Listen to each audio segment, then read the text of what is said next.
Let's turn to John Ghazvinian. He's the executive director of the Middle East Center at the University of Pennsylvania and the author of America and Iran, a History 1720 to Present. John, let's talk about the present. As our reporter Naweed mentioned, clearly plenty of hurdles in these discussions, but the fact all sides are describing it as constructive. The U.S. State Department called it a healthy step forward.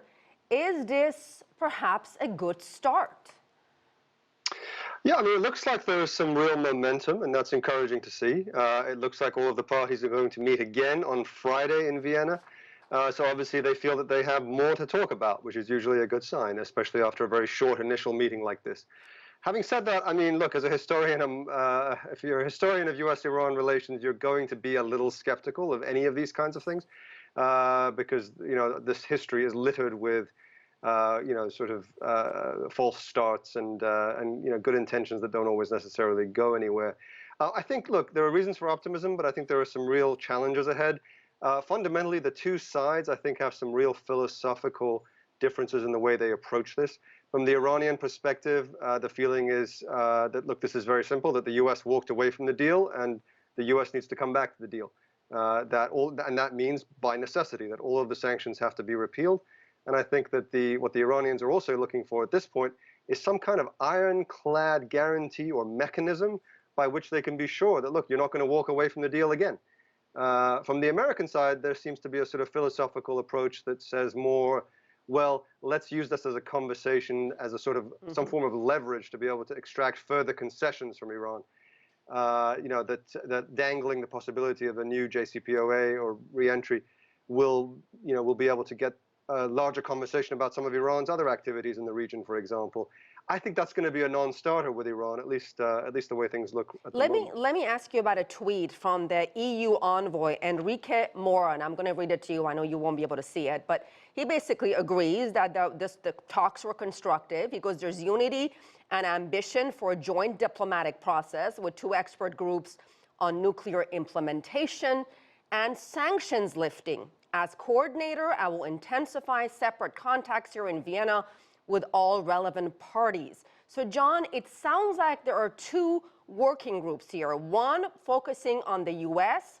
coming back to the deal, and the other one on Iran going full speed with full compliance and sanctions relief. So how complicated is this going to be? And do you expect any kind of substantial progress in these discussions when it comes to sanctions?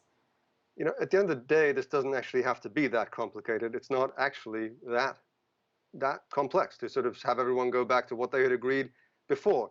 You know, but the fact is, like all these things, when it comes to U.S.-Iran relations, they don't exist in a vacuum. They exist in an atmosphere of extreme political distrust. When the political will is there, as we've seen, these things can be worked out.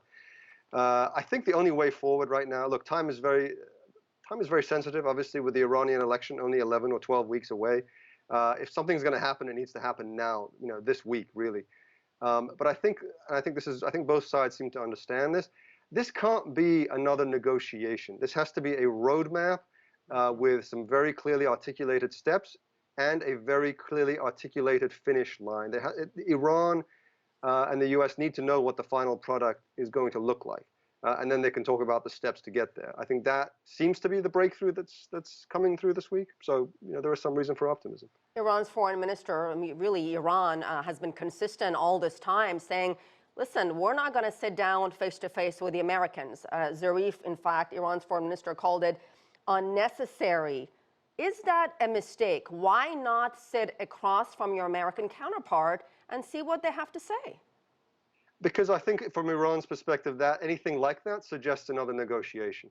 I think they're trying to really stick to this sort of philosophical line that, hey, we didn't walk away from the deal. So why do we need to sit down and kind of, what is there to talk about, really? Let's come back to the deal.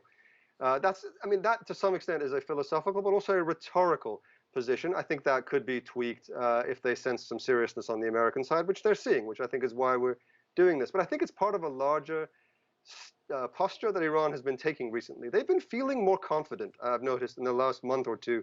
And I think that China deal that they did last week is actually very significant, even though it's funny because I think on paper, that agreement with China was really more of an aspirational document. It didn't really, it's sort of talking about general principles for moving forward over the next 25 years with China. But I think that really changed the psychological atmosphere of this noticeably in the last week or Interesting. so. I think that, look, in the U.S., with this administration especially, there are a few ways that you're more likely to get people's attention than to bring China into the That conversation. And I that think that is was for sure, and that has to be a conversation, John, for another time. Unfortunately, we're out of time. John Ghazvinian, thank you so much.